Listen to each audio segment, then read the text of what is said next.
How to download Asphalt 8 on your Android or iOS. Hi everyone, welcome back to Crazy Gamer. If you are using Android or iOS device, whether you are using the smartphone or a tablet or iPad, you can easily download the Asphalt 8 game. First of all, open up your Google Play Store or your App Store and in the search bar type in Asphalt 8 and search. Look for this Asphalt 8 car racing game from Gameloft SE and tap install to begin downloading the app on a device. Now wait for the game to download and install. It might take a few minutes depending on your internet speed. Just make sure that you have a stable internet connection.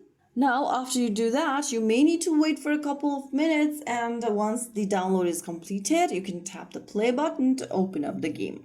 After you open the game, you'll need to download any additional game files if prompted, and then you can start playing the game.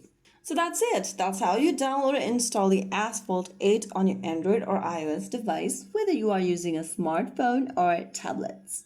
If you found the video helpful, don't forget to like, share, and subscribe to our channel. I will see you again in the next video. Thank you for watching.